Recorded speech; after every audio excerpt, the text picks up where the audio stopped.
Hello សួស្តីអ្នកទាំងអស់គ្នាថ្ងៃហ្នឹងខ្ញុំចង់ធ្វើការសួរអារម្មណ៍មនុស្សដែលអ្នកកំពុងតែគិតបងតើគាត់មានសារអីចង់ផ្ដាំផ្ញើទៅដល់អ្នកទាំងអស់គ្នា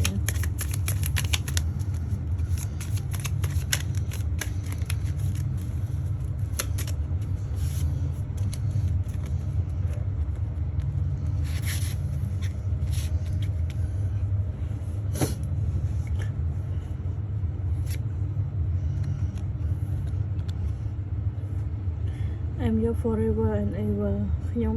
គឺជារបស់អ្នកជារៀងរហូត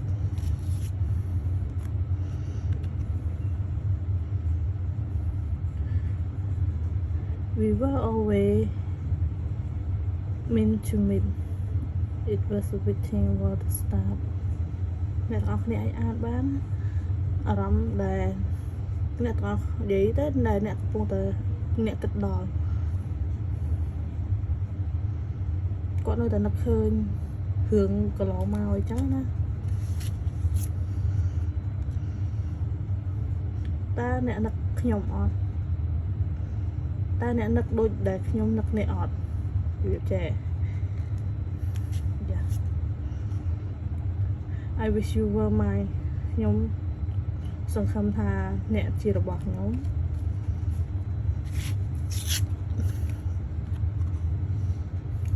Our path will always return reunite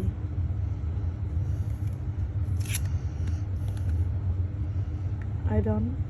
want to wait any longer please be mine គាត់ចង់ចាំទៀតទេសូមនេះគាត់សូមធ្វើជាកម្មសិទ្ធិរបស់គាត់អញ្ចឹងតើតើនៅក្នុងសារដែលខ្ញុំបើកទាំង6ស្លឹកនោះអាចនិយាយបានថាអ្នកដែលអ្នកទាំងអស់គ្នាកំពុងតែគិតដល់នោះគាត់កំពុងតែនឹកអ្នកទាំងអស់គ្នាដូចគ្នាហើយគាត់តែងតែប្រាថ្នាចង់ឲ្យអ្នកទាំងអស់គ្នាខ្លាចជារបស់គាត់អញ្ចឹងណាប៉ុន្តែអ្វីដែលខ្ញុំមើលដូចថាតំណែងអ្នកទាំងពីរឥឡូវកំពុងតែ long distance វាមើលឃើញឆ្ងាយពីគ្នាហើយរបៀបរៀងដាច់តំណែងជាមួយគ្នាមកនិយាយអីទៅគាត់ថាការនឹកគ្នាទៅវិញទៅមកវាតែងតែមានប៉ុន្តែគាត់ថាអាចអត់ឆាតឬក៏អត់តាក់ទងមួយគ្នាដូចមុនទេតាមដែលខ្ញុំមើលឃើញអញ្ចឹងខ្ញុំចង់ដឹងថាតើពេលណាអ្នកទាំងអស់គ្នាអាចនឹងជួបគ្នាវិញអាចជួបគ្នាម្ដងទៀតមកជួបគ្នាវិញជួបគ្នាម្ដងទៀតតើតើនឹងវ៉នអាចចន្លោះខ្ទង់មួយអាទិត្យទៅមួយខែទៀតអាចជួបគ្នាហើយជោគជ័យហ្មងអាចថាជួបគ្នាហើយនិយាយគ្នាត្រូវចិត្តគ្នាវិញអញ្ចឹងណាតាមមានអីបន្ថែមអត់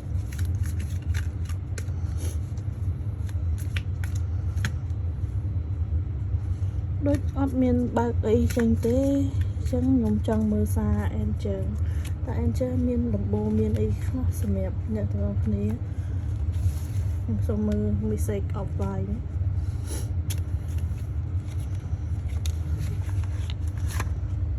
តើមានដំបូងមានអីខ្លះដល់អ្នកដែលកំពុងតែមើលហ្នឹងយ៉ា sorry វាជុះច្រើនណាស់តែសុំតែមួយ I'm the lie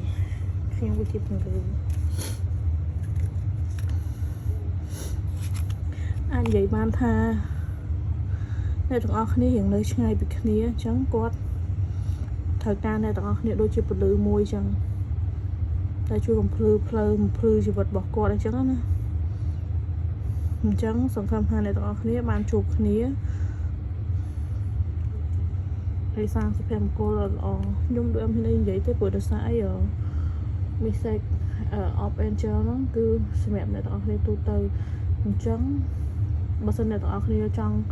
មើលបន្ថែមអីអាចតាក់ទងមួយខ្ញុំនៅក្នុង Telegram 081406446សម្រាប់មើលដើម្បីមើលត្រូវ energy របស់អ្នកទាំងអស់គ្នាមួយអញ្ចឹងព្រោះតែសារនេះខ្ញុំមើលជារួមអញ្ចឹង អាចនឹងត្រូវសម្រាប់អ្នកខ្លះហើយនឹងមិនត្រូវសម្រាប់អ្នកខ្លះចាំបើសិនចង់មើលផ្ទាល់អាចទៅទៅមួយ Telegram ដែលខ្ញុំបង្ហាញប្រាប់លោកអ្នកគ្នាមុននឹងបានអញ្ចឹងអត់មានអីទៀតទេអរគុណជួបគ្នានៅវីដេអូខាងក្រោយទៀត